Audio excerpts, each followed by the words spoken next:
Hi all, welcome to Vijayamala சக்கரவர்த்தி channel. So இன்றைக்கு உண்டான சமையல் என்ன அப்படின்றத நம்ம கிச்சனுக்குள்ளே போய் பார்க்கலாம்.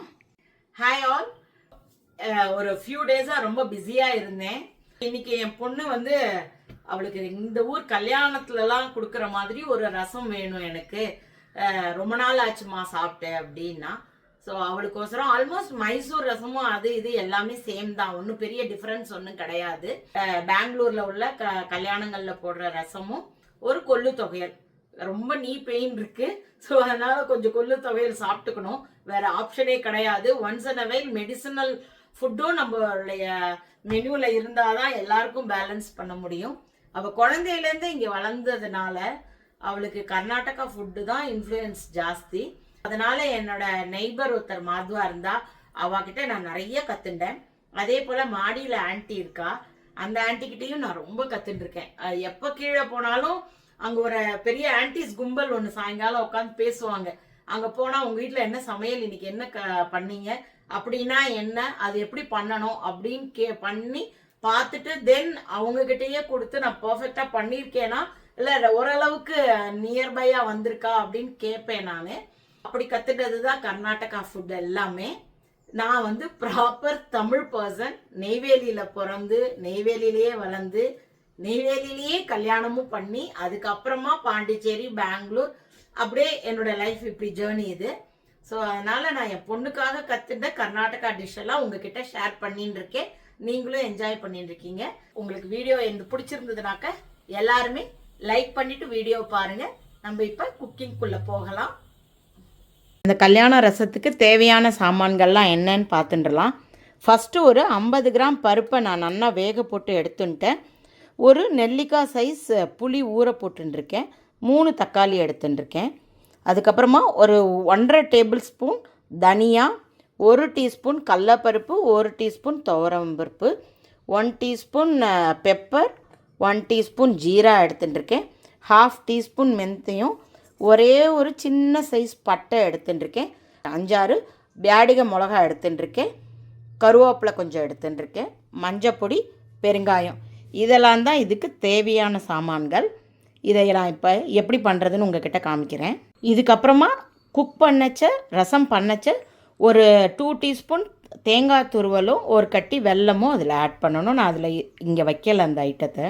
இப்போ வானலியில் எண்ணெயெல்லாம் போடாமல் ட்ரை ரோஸ்ட்டு தான் பண்ணணும். இதுக்கு எதா சொன்ன மாதிரி கடலப்பருப்பும் துவரம்பருப்பும் நல்லா ஃபஸ்ட்டு செவக்க வறுத்துண்டுடலாம். பார்த்தீங்கன்னா பருப்பு செவக்க ஆரம்பிச்செடுத்து நம்ம இப்போ தனியாவை போட்டுக்கலாம். நான் ஒரு 1.5 டேபிள் ஸ்பூன் தனியா போட்டிருக்கேன்.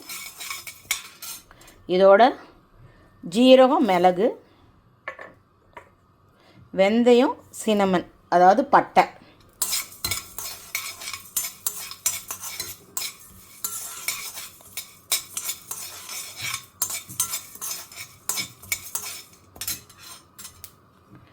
இப்போ வரமிளகாயும், தட் இஸ் பியாடிகை சில்லியும், கருவேப்பிலையும் ஆட் பண்ணிடலாம்.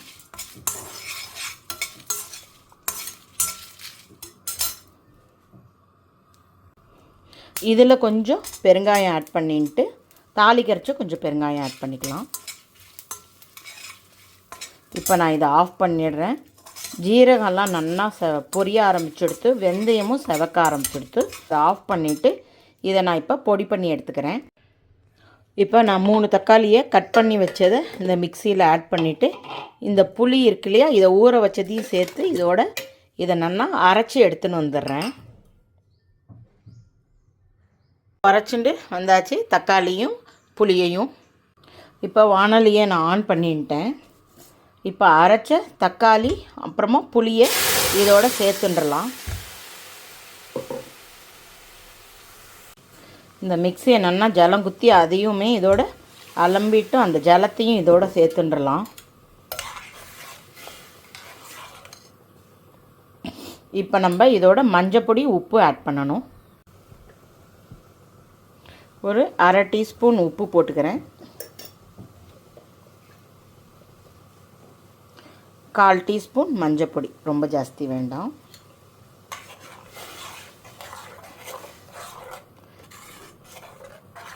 உப்பு காரம் புளிப்பு எல்லாம் உங்கள் வீட்டில் உள்ள டேஸ்ட்டுக்கு தகுந்தாப்பில் நீங்கள் அட்ஜஸ்ட் பண்ணிக்கோங்க.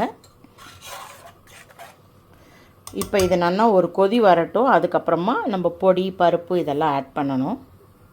ரசத்துக்கு அரைச்சிண்ட பொடி எடுத்துட்டுருக்கேன். இது வந்து தேங்காய் துருவல் ஃப்ரெஷ் எடுத்துனாலும் சரி, டெசிகேட்டட் கோகனட் அதாவது உலர்ந்த தேங்காய் இதுவும் எடுத்துக்கலாம். அதுக்கப்புறமா வெல்லம் எடுத்துட்டுருக்கேன். பார்த்திங்கன்னா இப்போ வெல்லம் வந்து இந்த மாதிரி அழகாக இதுவாகவே கிடைக்கிறது. கரெக்டாக இருக்குது. ஒரு பீஸ் வெல்லம் போட்டுண்டா எல்லாத்துக்குமே சரியாக இருக்குது. எங்கள் பெங்களூரில் கிடைக்கிறது எல்லா சூப்பர் மார்க்கெட்லேயுமே கிடைக்கும்னு நினைக்கிறேன் இப்போ. ஸோ இப்போ பார்த்தீங்கன்னாக்கா நன்னா தக்காளி புளி இதெல்லாம் போட்டு அரைச்சது வந்து கொதிக்க ஆரம்பிச்சுடுத்து. இப்போ நம்ம இந்த ரசப்பொடியை ஆட் பண்ணிவிட்டு தேங்காய் துருவலை ஆட் பண்ணியாச்சு. வெல்லத்தையுமே இதோடு ஆட் பண்ணிக்கலாம்.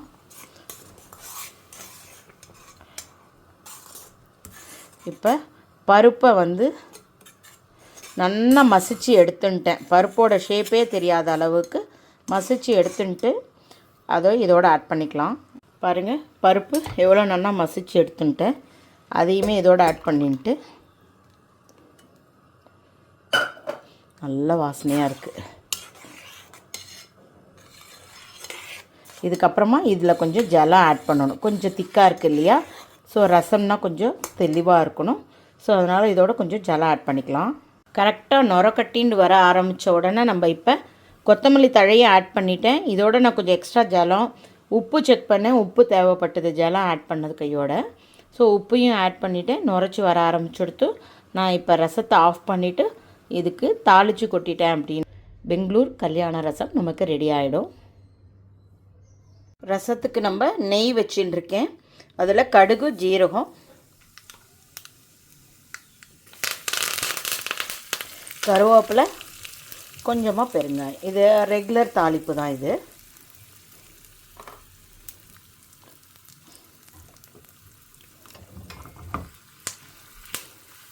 நெய்யில் தாளித்தா தான் எப்பயுமே நல்லாயிருக்கும்.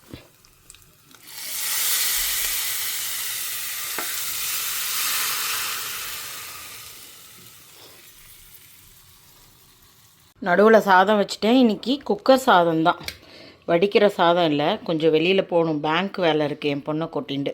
ஸோ அதனால் இன்றைக்கி குக்கர் சாதம் தான். கொள்ளு தொகையல் பண்ணுறதுக்கு நான் மெஷரிங் கப்பால் அரை கப்பு கொள்ளு எடுத்துட்டுருக்கேன். வறுத்துக்கிறதுக்கு வந்து 1 டேபிள் ஸ்பூன் தனியா, 1 டீஸ்பூன் உளுத்தம்பருப்பு, 5-6 பியாடிகை சில்லி, 1/4 டீஸ்பூன் ஜீரகம், கருவேப்பிலை, சின்ன வெங்காயம், ஒரு ஸ்மால் கப்பால் தேங்காய், கொஞ்சம் புளி. இவ்வளோ புளி இருந்தால் போதும். அரைச்சிக்கிறச்ச தேங்காயை சேர்த்துக்கலாம். வானலி வச்சுட்டேன். இப்போ இதில் கொஞ்சமாக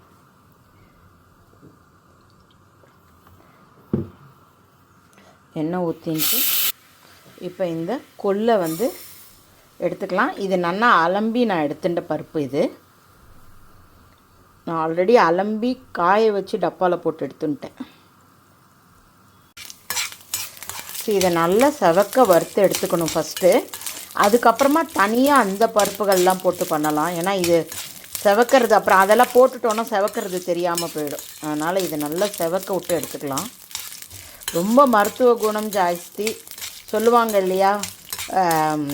குதிரைக்கு வந்து கொள்ளு கொடுப்பாங்க. எங்கேயுமே குண்டு குதிரை பார்த்துருக்கவே மாட்டோம் நம்ம. ஸோ குதிரைனாலே பயங்கர ஷேப்பாக தான் இருக்கும். இலைக்கணுன்றவங்க வந்து கொள்ளு பேஸ்டு ஐட்டங்கள்லாம் வந்து சாப்பிட்டாக்கா இலைக்கும் உடம்பு அப்படின்வாங்க. இப்போ நல்லா பொரிய ஆரம்பிச்சுடுத்து நான் இப்போ இதை மிக்சிக்கு ஜாருக்கு ட்ரான்ஸ்ஃபர் பண்ணிடுறேன். ஃபஸ்ட்டு அதே வானலிலேயே அதில் எண்ணெய் இருக்கோ அதே போரும், தனியாக எண்ணெய் விட வேண்டாம். இப்போ இந்த சாமான்கள்லாம் அதோடு ஆட் பண்ணிடலாம். இது நல்லா செவந்ததுக்கப்புறமா காமிக்கிறேன். வறுத்தண்டதையும் இதோடு ஆட் பண்ணிண்டாச்சு. கொஞ்சமாக வெங்காயத்தை வதக்கின்றலாம் அதே வானலிலேயே. இதையும் நல்லா வதக்கினதுக்கப்புறமா நம்ம அந்த சாமான்களோடு சேர்த்துக்கலாம். வெங்காயம் பூண்டு சாப்பிடாதவாலாம் தயவுசெய்து இந்த ஸ்டெப்பை நீங்கள் ஸ்கிப் பண்ணிக்கோங்க. வெறுமை அந்த சாமான்களோட தேங்காயை வச்சு அரைச்சாலே நல்லாயிருக்கும். நான் எனக்கு சில ஹெல்த் இஷ்யூஸ்னால கண்டிப்பாக நான் வெங்காயம் எடுத்துக்கணும். ஸோ அதனால் நான் வெங்காயம் ஆட் பண்ணுவேன். வெங்காயம் வேண்டான்னா நீங்கள் தாராளமாக கட் பண்ணிக்கலாம் வெங்காயத்தை. இப்போ நல்லா வெங்காயம் பூண்டெல்லாம் செவந்துடுத்து, அதோடு இதை சேர்த்துட்டுலாம். இப்போ ஆஃப் பண்ணிட்டேன் அடுப்பை. ஸோ எல்லா சாமானையுமே ஆட் பண்ணிட்டேன். தேங்காய் கூட அதோடு ஆட் பண்ணியிருக்கேன். இதோட கொஞ்சம் உப்பு, ஒரு 3/4 டீஸ்பூன் உப்பு வச்சு அரைச்சிட்டோன்னா நமக்கு கொள்ளு தொகையல் ரெடி ஆகிடும். ஸோ இன்றைக்கி உண்டான பெங்களூரில் பண்ணக்கூடிய கல்யாண ரசமும் பண்ணி காமிச்சிருக்கேன். அதே போல் உங்களுக்கு கொள்ளு தொகையல் கூட ரெடி பண்ணியிருக்கேன். இந்த கொள்ளு தொகையில வந்து நீங்கள் வந்து நல்லெண்ணெய் குத்தி சாப்பிட்டு பாருங்க, ரொம்ப நல்லா இருக்கும். ரசமும் பாருங்களேன், சான்ஸே இல்லை, அப்படியே மணக்க மணக்க எம்மியா இருக்குல்ல. நல்ல பயங்கர வாசனையா இருக்கு. என் பொண்ணு டெஃபினட்டா ரொம்ப என்ஜாய் பண்ணி இன்னைக்கு சாப்பிடுவா. இன்னொரு ஒரு சின்ன ரிக்வெஸ்ட், என்னோட லாங்குவேஜ் வந்து குத்திக்கிறது இந்த மாதிரி எல்லாம் ஒருத்தர் வந்து அதை ரொம்ப ரசிச்சு எழுதியிருந்தாங்க. அதையே ஒருத்தர் வந்து நீங்க ஊத்திக்கோங்க அப்படின்னு சொல்லுங்கன்ட்டு. ஸோ கண்டிப்பா என்னால அவ்வளோலாம் மாற்ற முடியாது. பிகாஸ் குழந்தையிலேருந்து பேசின ஒரு வழக்கத்தை மாத்திக்கிறதுன்றது நடைமுறையில அப்படியே கேஷுவலா வர வார்த்தைகள் தானே தவிர, நான் ஸ்பெசிபிக்கா ரொம்ப யோசிச்சு இந்த வார்த்தை அந்த வார்த்தைலாம் யோசிச்சேன்னா தலிகை பண்றதுல கோட்டை விட்டுடுவேன், இல்லைன்னா சொல்றதுல கோட்டை விட்டுருவேன், ஏதாவது ஒன்று பண்ணிடுவேன். பர்பஸ் என்ன, நான் பண்ற குக்கிங் நீங்க பார்க்கணும், உங்களுக்கு பிடிச்சிருந்ததுன்னா நீங்க ட்ரை பண்ணணும். ஸோ அந்த பர்பஸை நான் ஓரளவுக்கு ஜஸ்டிஃபை பண்றேன்னு நான் நினைக்கிறேன். So hope you are all enjoying my video. If you like the video, please like and subscribe my channel. Thank you for watching. Bye bye all.